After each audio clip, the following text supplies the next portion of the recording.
Hello everyone, it's Shane Conto, your Wasteland reviewer, and welcome to Wasteland Talks, my weekly talk show where I talk about whatever the hell I want. And for this week's episode, we have a new edition of Wasteland Spotlight, where we take 4 films related in some shape or form, or other things. This episode will be 4 films, and we're going to be highlighting films from actors turned directors. And before we get into the films that we have, my guest, Frank Kemp, thank you so much for coming on. Good to be here. In the flesh. So, this is Frank and I's first time actually recording in person, so this is exciting. Frank, I've interviewed you a couple times for my channel. I think one of the videos I had the most fun for my channel was way back when we did our Eyes Wide Shut video. Frank brought the exquisite color commentary to the conversation. That I did. 100%. It was a fun time. It was. Absolutely. And this time we're going to be talking about 4 films. So we have The Town from Ben Affleck. We have A Quiet Place from John Krasinski. We have The Gift from Joel Edgerton. And of course, if we're going to be talking about actors turned directors, we have to talk about the GOAT. It's Clint Eastwood, because he's been doing it for a long-ass time. And speaking of old, we chose to do Space Cowboys for that one, which that'll be the nice way for us to wrap up. We will be starting with The Town from Ben Affleck, though. But, Frank, what are your general thoughts on The Town? Oh, I love that movie. Saw it in theaters when it came out, and everything about that movie just, brings joy to me. Mm-hmm. So much, I don't want to say relatable, but, I like the showing of the friendship between Affleck and Renner, especially the scene when he goes into the room, like, hey, need to go hurt some people, can't ask any questions. And yes. It's whose car are we taking? Yeah. That's the kind of friend you need. Everybody needs that kind of friend in your life when you're in a bad situation. It is great in terms of how it adds depth to, they're not just a bunch of robbers. These are people who've grown up in a very specific area of Boston, whose situation is this. There's not many people who escape this, and a lot of men wind up growing up into crime in this area, and you can really feel that brotherhood in terms of them. And I feel like, I don't know about you, I'm not the biggest fan of Ben Affleck as an actor. I think this is a good performance for him. I think Jeremy Renner is amazing. He's like the firecracker of this movie that brings a lot of energy to it. Yeah, he's really much like the Charlie of the group. He's the wild card. Yeah, he is indeed the wild card. He would be the Charlie of the Boston version of It's Always Sunny in Boston, I guess. Which I guess you could call. Can you imagine The Town rebranded It's Always Sunny in Boston? And it's the gang. There they are. The gang robs a bank. The gang robs a bank. With nun masks. They're so creepy, too. Yeah, those are the creepiest nun masks ever. I don't know where they got them from. And there's a couple of, legitimately funny moments, like that one part where they're, they all turn and just see a cop, and the cop's, slowly turns away. It's I am not getting involved in this, because, they're not just small-time crooks. They have, automatic machine guns and stuff like that. They're not playing around.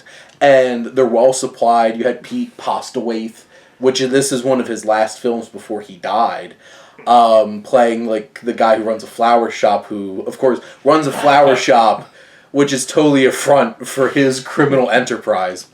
I like how Ben Affleck's character has a lot of depth in terms of his backstory. There's a lot of trauma in his life between his father's in prison. Chris Cooper's his dad, I think, and you see him in a scene at one point. There's the whole mystery of his mom's been missing since he was a kid. Missing. She's just down in Florida. Yeah, just down in Florida. That's where moms go. Yeah, moms go down in Florida.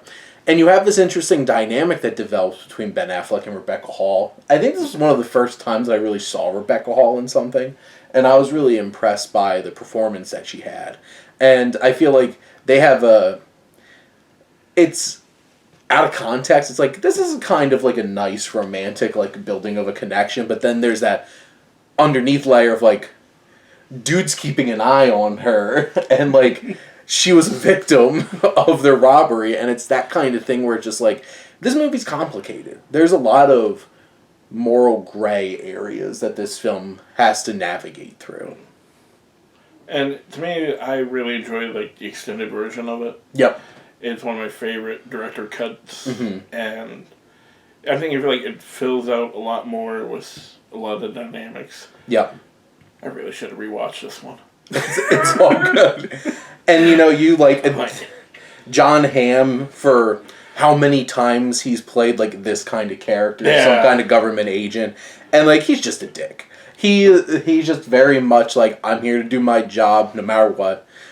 I feel like Blake Lively had a very interesting role in this film, as she's that woman in Ben Affleck's character's life who really shouldn't be in Ben Affleck's life anymore, but she's always like floating around there, and he kind of lets her float around there because he's in this situation. Well, then, isn't she also Renner's sister in the movie? Correct, which makes things more complicated. Which means Renner is a better friend than he is, because a real friend doesn't do that with someone's sister.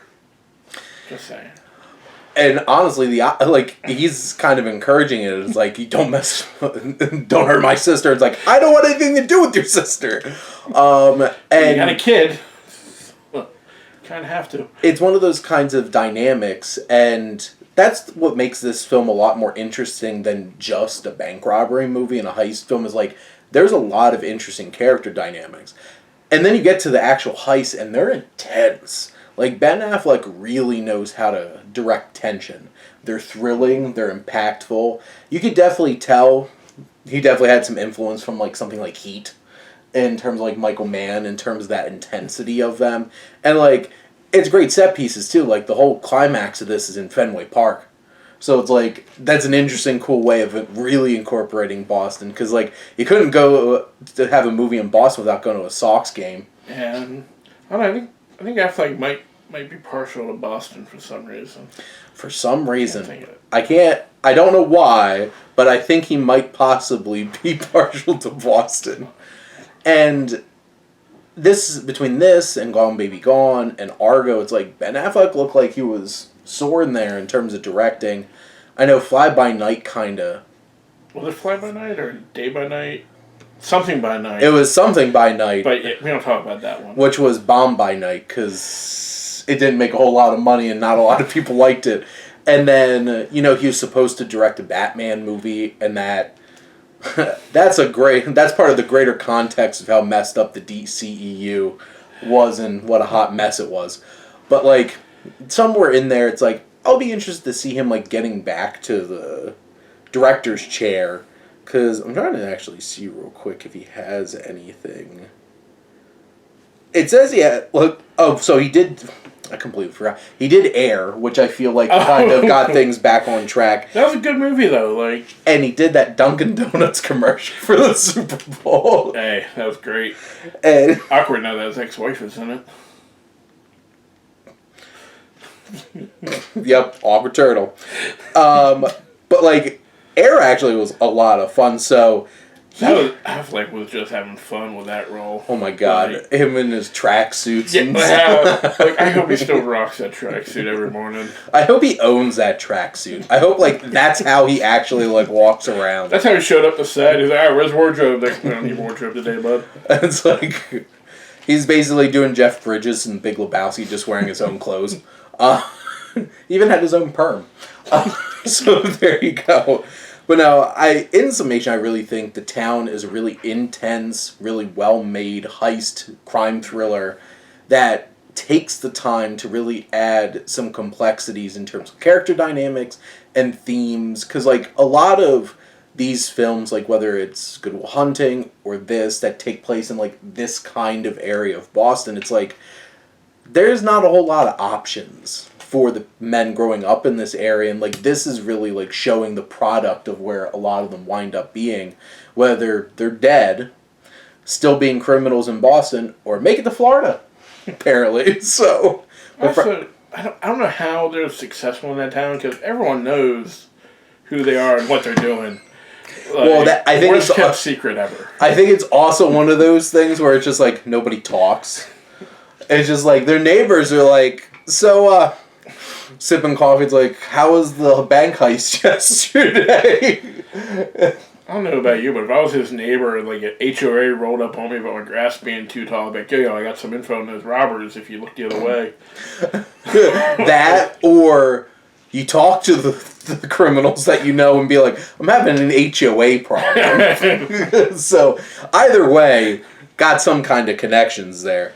But no, this was definitely a film that really put him on the map in terms of like, hey, Ben Affleck could direct too. Or, well, to most people are like, oh, Ben Affleck could at least direct. Because, God, if I ever have to watch Geely again, I can't handle it. So, quick side note, I blame Heath, our buddy, who told Rowan that he enjoyed listening to us talk about bad movies on Rowan in the Wasteland, so Rowan picked Geely for me to watch, and I'd never want to see Ben Affleck try to be Italian ever again. To be fair, if I ever had the option to bring up Geely to make you watch, I'll pick that too. Well, I just dug myself into a hole. I should have kept my mouth shut. You already covered it. But there you go. Geely is a movie I describe as a less ambitious Chasing Amy. What's with Ben Affleck in movies about trying to turn lesbians straight?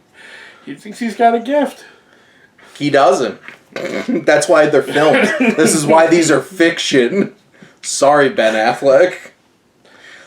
So, the next film we're going to cover, which is A Quiet Place, which this was probably one of the most unexpected horror,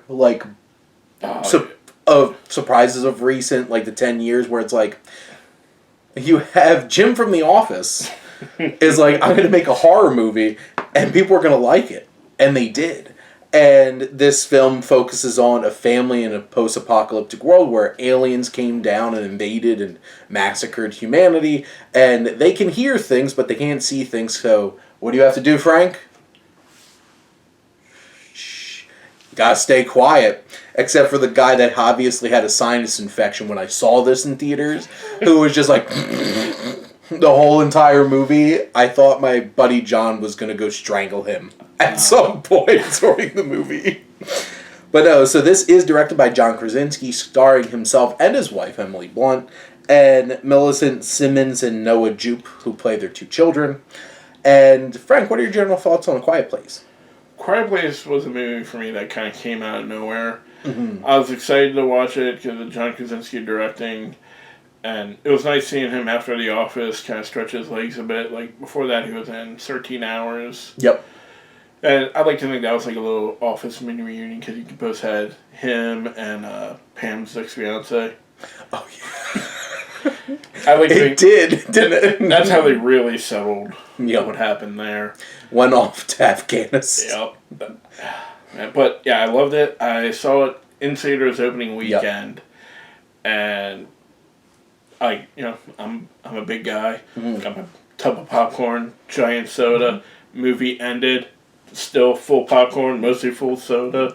The entire theater is just quiet. I'm like, I can't just be like, chom, chom, chom, chom, like crunching away on your popcorn. It's just like, you pop some in and you're just like, and then everyone's like, it's like out of a horror movie with like Body Snatchers, like you make one sound and every single person just stares at you. You did not want to be the person to make noise during A Quiet Place for people that opening night. Well, it's great though. It was about 40 minutes in, movie's quiet, they're worried about the aliens. Someone in my back row must have had a beer, because we just hear a bottle just go clink, roll all the way down to the screen. That was the slowest roll ever. It's so strange because you're not supposed to talk during movies, but there's very few moments where you're in a movie theater where it's completely silent. Yeah. And this movie was such a strange experience because you're just sitting there and it's just... And everybody's quiet on screen. You have ambient noises of wind and rustling leaves and stuff like that occasionally, but everybody's super, super quiet. And it's a high concept idea. What if aliens invaded that can only hear? That's a basic premise kind of idea. And they ran with it. And I think John Krasinski did a really good job of setting up, like, God, the nail. Oh, the nail. I'm just like... Oh. That made Marv from Home Alone twitch. Yep. 100%. What year did that come out? Quiet Place came out in 2018. 2018? Okay, so that means I took my 8-year-old to go see it at the time. Okay, nice. And it's her favorite movie. There you go. Then took her to the second one. She's still getting on me because we haven't seen the new one yet. Okay. I'm scared to watch a new one because the first one's nice and simple. Second one, a little bigger, nice and simple. Now I'm worried that, okay, now we're going to day one, even though we saw day one in part 2. Which was great. That opening sequence in the second one was really well done. But now it's New York. And because, like, this film is simple. It has a very small cast. It's just this family. And it's an interesting approach of making this a very intimate experience where, like, you have the daughter who can't hear to begin with. And they all know sign language. So, like, that having to add to that is... Like, yeah, naturally it feels like, okay, they got a leg up in this world. Exactly. It makes sense that they made this far because they can actually communicate. Although I still don't know why they don't just move down to the waterfall. That's the point. It's like, these aliens must be like cousins to the aliens in Signs because they also don't like water. Like, it doesn't burn them, but they can't swim. So it's like one of those kinds of things where it's just like, aliens and water, stop coming to Earth. 90% water, yeah, let's keep going there. Why bother us? Yeah, we're a bad place for you, apparently. I think people can argue the risk of, like, why would you get pregnant? Again, like, that opening scene is very emotional, where it's just like, holy crap, what happens to their one kid? And you're just like, this is how they're going to start this movie. Like, rip that right out from under you. And, like, I get, like, the emotional of, like, we want to have another child. I just feel it's a little irresponsible. You already got the 2. Yeah. And you got a boy and a girl. And you're trying to have another child during, like... Obviously, one of the big selling points in the trailer is, like, Emily Blunt, bathtub, giving birth to child, while there's alien there. And it's like, what a trooper. Because she didn't make a single sound during that birthing scene. And it's just like, Emily Blunt, I think... Well, Emily Blunt's such a fantastic actor, and she really sold that. I think John Krasinski does a fine job. I think Millicent Simmons definitely was a big standout for this film, for sure, who plays the daughter. I still don't know how to feel about Noah Jupe. I just watched the Franklin miniseries on Apple. He's also in that. I'm just like, I think he does a fine job. What, the boy? The son? Yeah. I mean, I guess. I mean, he does pretty much nothing to the second one. Yeah, well, yeah. Basically, his job in this movie is to look wide-eyed. I think he's there. Everything. I think he's there to represent us, the audience, and that's why Dad explains everything to him. Yes, we're dumb children having Dad tell us everything, which that is very true. That is how they dump a lot of the exposition in this movie. I think, like, this is and I appreciate it, this is a 90-minute, lean movie that knows what it is, has its big set pieces that it sets up. You have, like, the grain silo, you have the bathtub. You have that emotional ending. Oh.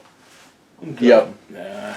And then it's like, it gives you the hard cliffhanger ending that you did not expect that you were going to get out of this, and literally sequel picks up right afterwards kind of thing. I don't think they intended it, but that was a badass moment for it to end on. Just gave birth, killed one. Let's go. It's like, thug life. She cocks that shotgun, pans over to Danny McBride, who also cocks shotgun, and then he's the star of the sequel. I used this one when I was a prostitute. Now I'm just imagining this is the end, except instead of it being the rapture, it's aliens invading. Why... Well, oh no, now I'm going off on a tangent real quick.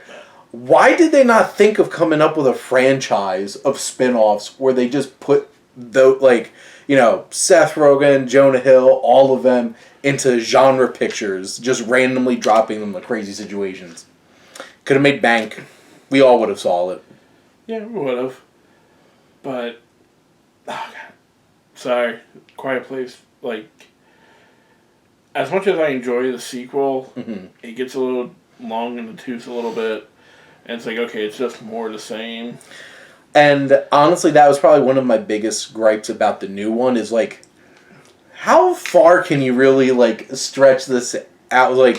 It becomes a matter of, how many different situations can you think of where these big aliens that have no defining features except, they can't hear. They don't even they can't see. Yeah. And it's just well, what if we put them in a skyscraper? And it's just this one felt so fresh and so well done. It took a while for you to really see the aliens too, because they don't have a particularly they're not particularly interesting to look at either. It's more about the loomingness of there's killer aliens out there that are going to murder us if we make any sounds. Yeah, I wonder if they were going to meet the aliens that kill you if you look at them. Is that They should do a crossover with Bird Box? Yep, there you go. I'm is that Bird Box? Yeah, that's Bird Box. Bird Box reference. It's that movie was popular for a week.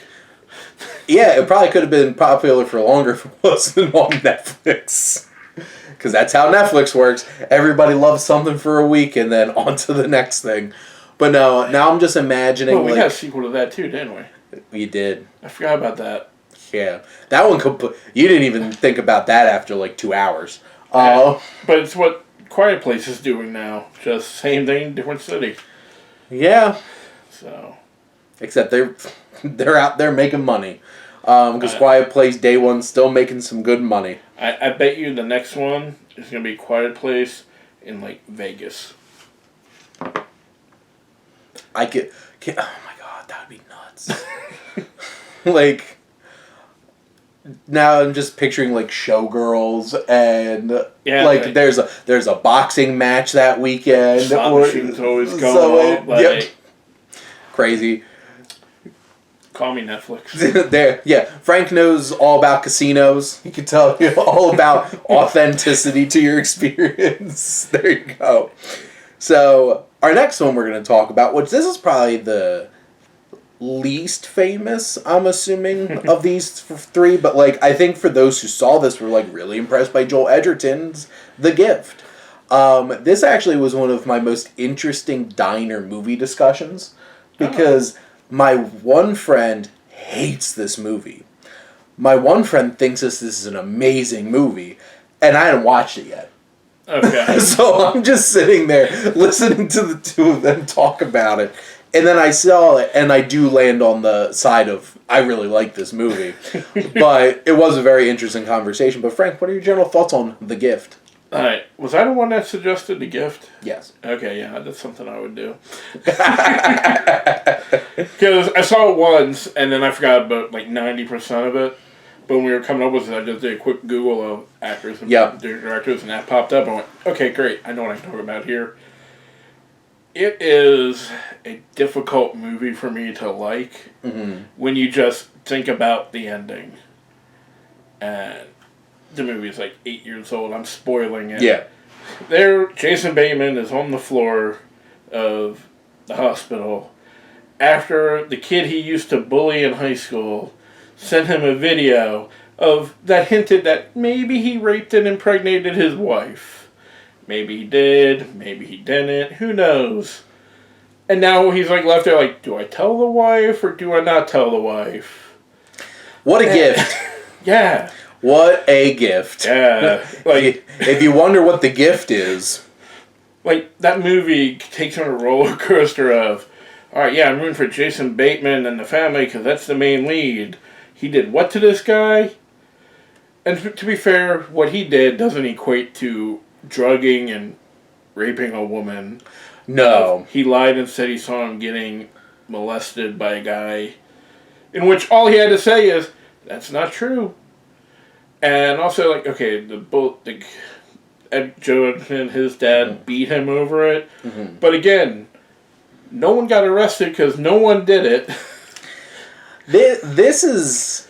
you know who the real victim of this... Well, the real victim of this movie is, yet again, Rebecca Hall, stuck in a really uncomfortable situation, being played with by men in her life, just like the town. So, there's another micro theme thread going through this. And a lot like Kong vs. Godzilla. Think about it. I want to think about that movie less, because the more you think about it, the worse it gets, because it's so dumb. But this, like, Rebecca Hall's character, I just feel so terrible for her, because it's just like, you find out that you're married to an asshole, because, like, that's the thing, like, Jason Bateman does that. I'm Michael Bluth at the beginning, and then turns into a lot of Jason Bateman type characters by the end, where he's like a sarcastic asshole. I believe 100% that he's an asshole in real life. He plays them too well in movies. He can't be that good of an actor. But it just feels so authentic. The movie does have a good premise of what happens to a bully in high school that grows up to have a life. Mm-hmm. Like, being in high school, being a bully, that's just a phase. You're going to have a life after high school. What happens when that bully is unconfronted with the fact that he used to be a bully? Like, yeah. I don't think his wife should be like, I should leave you because you used to be a bully in high school. I mean, she should leave him now because he's just a bully and an asshole today. Yeah. Which, that's the thing. Jason Bateman's character, Simon, could be like, I screwed up when I was younger. I was a mean person then. I've tried my life to be a good person now. But no, that's not how this movie goes. It's just like, he's just an asshole. And Joel Edgerton is so creepy as Gordo in this, because, like, Edgerton as director does a great job of trying to build empathy for Gordo in terms of, like, he just seems a little weird, and then you slowly pull back the layers on things, and you're just like, like, the whole thing with, like, them going to see him at his house, and then not being his house, and just peeling back the layers of it is just like, by the end, this movie tries to do the tough thing of being like, both of these men are not good people, and where do we land here? And I think from a conceptual standpoint, like, this has a lot of tension, it has a lot of twists and turns along the way. It works in that way. If you're trying to find a movie where you're, like, really connecting with the characters and because you like them... I don't connect with anybody. This movie does a hard job. It delivers two very unlikable people by the end, doing horrible things to a person in the middle. Yeah, like, and just like, poor Rebecca Hall, her character, Robin, just gets so traumatized in this movie over nonsense that had nothing to do with her. Like, I watched the movie last night with a friend of mine, and she had never seen it, and as we're watching it, she's actively trying to figure out the ending, guess where this movie's going. And she never got any of it right, but the entire way, everything she said would have made for a better movie. Like, she was convinced that Simon hired Gordo, and the whole thing was just going to be him gaslighting his wife into believing all this creepy stuff. Like... And it's like steal her fortune, or something like that. And he's, like, secretly drugging her. That's why when she took the pills, she passed out. Not that Gatorade had was... That would have been even more effed up. Like, this is going, like, Vertigo level of, like, crazy twisted shit doing to people. It's like, all this would have made sense if, like, they were both bullies in high school and now they're just teaming up to, like, bully his wife for some reason. I feel like pregnant. In this world of The Gift... that would be a completely reasonable outcome for this movie to have, and just being like, this world's just messed up, just like ours. These are terrible people, but like, this is such an interesting ride to go on in terms of the twists and turns. I think between Bateman, Hall, and Edgerton, they all give really good performances. They're really committed to their roles, to the point where, like, Jason Bateman, I want to jump through the screen and just punch him. Like, that halfway point in the movie, just, like, where he really starts showing his colors, and I was like, I knew you were there the whole time. But, yeah, like you said before, like, it is very well directed. It's sort of, like, keeping the tension going. Mm-hmm. And that's something, like, a lot of movies struggle with, and I may not, like... I don't think the ending is supposed to be a feel-good ending. No. This is a feel-bad ending. This was the feel-bad ending of 2015 when this movie came out. But it's okay when it's intentional. Exactly. Now, our last film we're going to talk about is now for something completely different. You want to hang out with some old guys going up into space? Which also... This movie probably has one of the strangest... music choices ever. When you have you have Clint Eastwood, Tommy Lee Jones, Donald Sutherland, and James Gardner walking up to boy band like Space Cowboys made for this movie, and you're just like, what? What was this?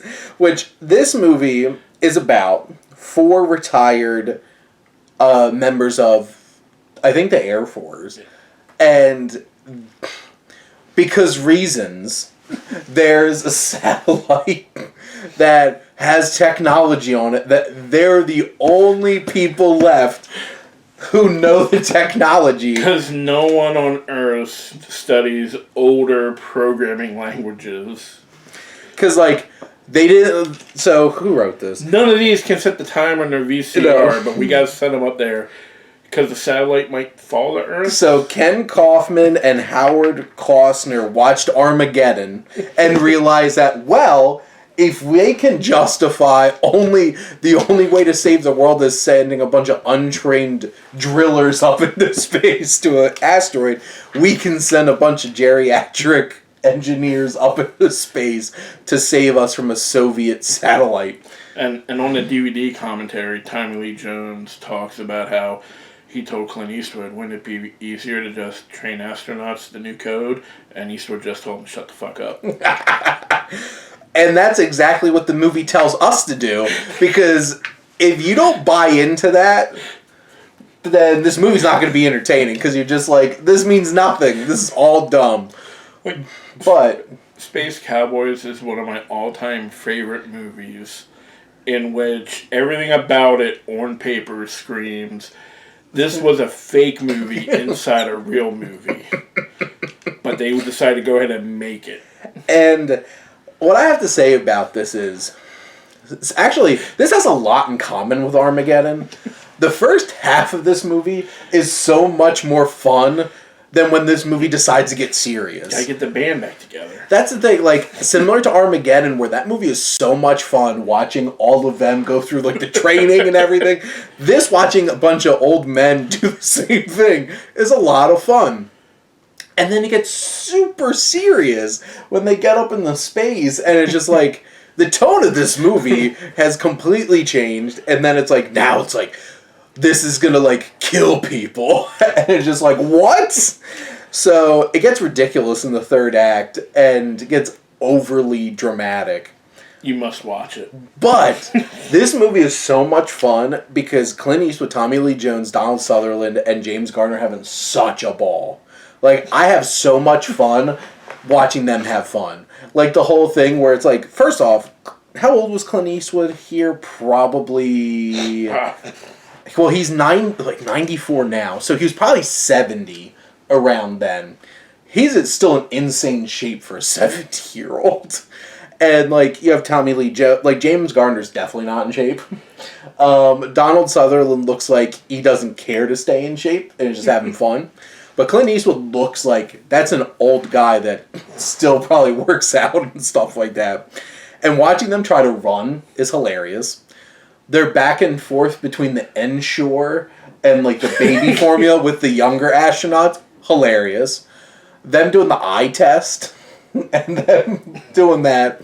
Donald Sutherland is every flirty grandpa we all have who will literally flirt with any woman, especially those that are like 50 years younger than him, and they all think it's charming because he is charming. All four of them are ridiculously charismatic. It's so fun to watch them.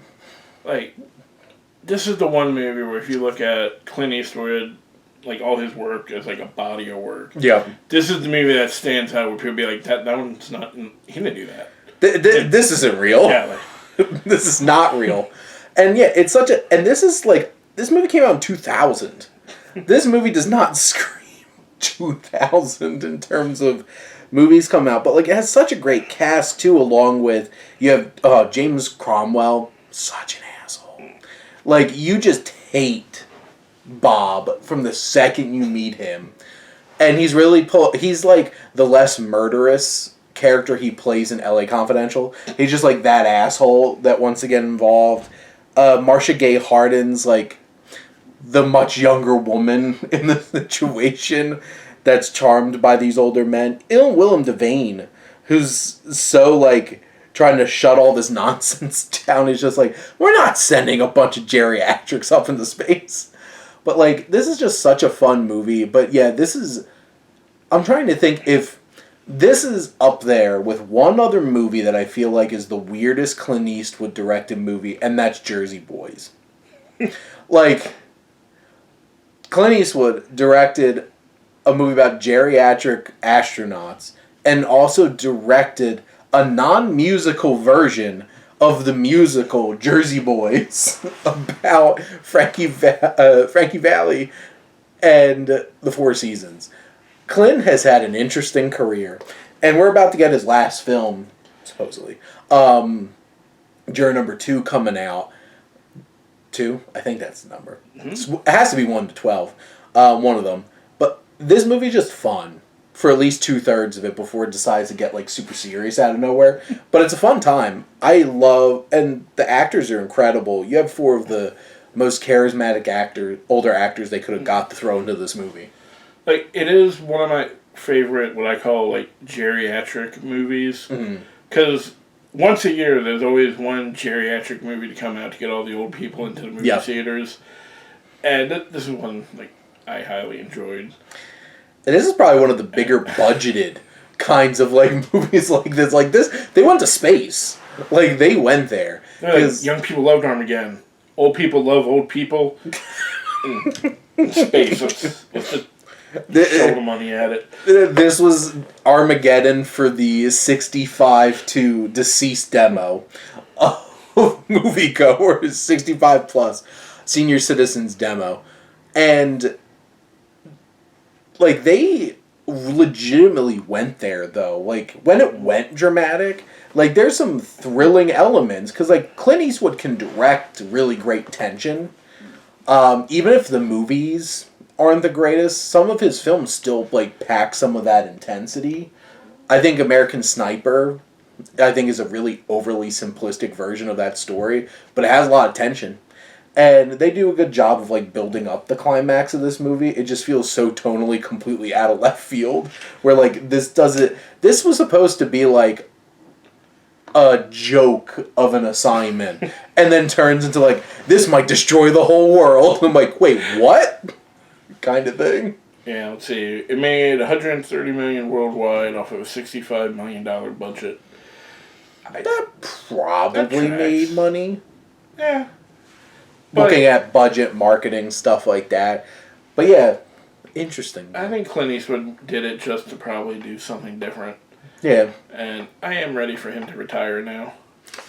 I was ready after I saw The Mule. Which... what a bait and switch The Mule was. Because you watch the trailer for The Mule, this looks like it's going to be one of the most intense thrillers ever. And then you watch The Mule, and it's just Clint Eastwood singing Dean Martin driving down the highway, banging 20-something-year-olds 2 at a time. That's the only page from the script he read that went, I'm in. But I have to star. And, like, him dropping derogatory terms about lesbians to their face. Like, oh, Grandpa. Yeah, well, he had to even it out after, not El Camino. Gran Torino. I feel like Gran Torino was probably the last movie that consistently a lot of people loved from Clint Eastwood. And he's just got to be himself, an old racist on a porch. Get off my lawn. It's just, the character of Frank Corvin is made for Clint Eastwood. Like, he is old man who, like, these young guys are like, you could just teach us, like, no, I can't. It's like, you don't understand this. And it's just like, but they could. Yeah, he's the most confident man in the world. Yeah. Tommy Lee Jones is a lot of fun in this. James Gardner's a preacher, which is so funny. And I feel like he's kind of along for the ride, along with it. And then Donald Sutherland is just hamming it up the whole place. Donald Sutherland's basically the embodiment of you taking your grandparent to the hospital or the doctors and they're just flirting with the nurses the whole time. Yep, there you go. Yeah. So that's a big approve for both of us to go check out Space Cowboys. I'm not saying it's any good. I'm just saying it's a bonkers movie that you should watch. You should at least experience this 2 hour and 10 minute movie at least once in your life. Which, this is described as an action-adventure thriller on IMDb. I'm like, where's the comedy? Because, like, that's really I what thought this... it was all comedy. 2/3 of it is. This is more of a comedy than The Martian, and The Martian won Best Comedy at the Golden Globes. To be fair, that was a comedy. It was funny. It did have a great sense of humor. And getting to watch a bunch of old guys science the shit out of space in this movie was a lot of fun. Yeah. There you go. But those are 4 movies that we highlighted here from actors turned directors. A very interesting range of kinds of movies. I feel like Space Cowboys is the one that kind of like sticks out where it's just like, now it might say that it's a thriller, but it only realizes it with 30 minutes left, and you've already sat through an hour and 40 minutes of this movie. But Frank, thank you for coming on and also coming over to record and talk about some movies. Always. There we go. To be honest, I only came here because I got tired of doing this online and staring at this wall. Because I know there's more movies over there. Frank's like, I need to see the other side where the camera's not showing. Yep. Hey, girls going, wow, all of them? Wow. That must have set you back. It was a lot of money, Frank. I saved up a long time. Had to get the whole collection. Yeah. After all those years of watching South Park late at night on Comedy Central, I'm just like, I gotta get them. Yeah. So there you go. But thank all of you out there for always tuning in and supporting your Wasteland Reviewer.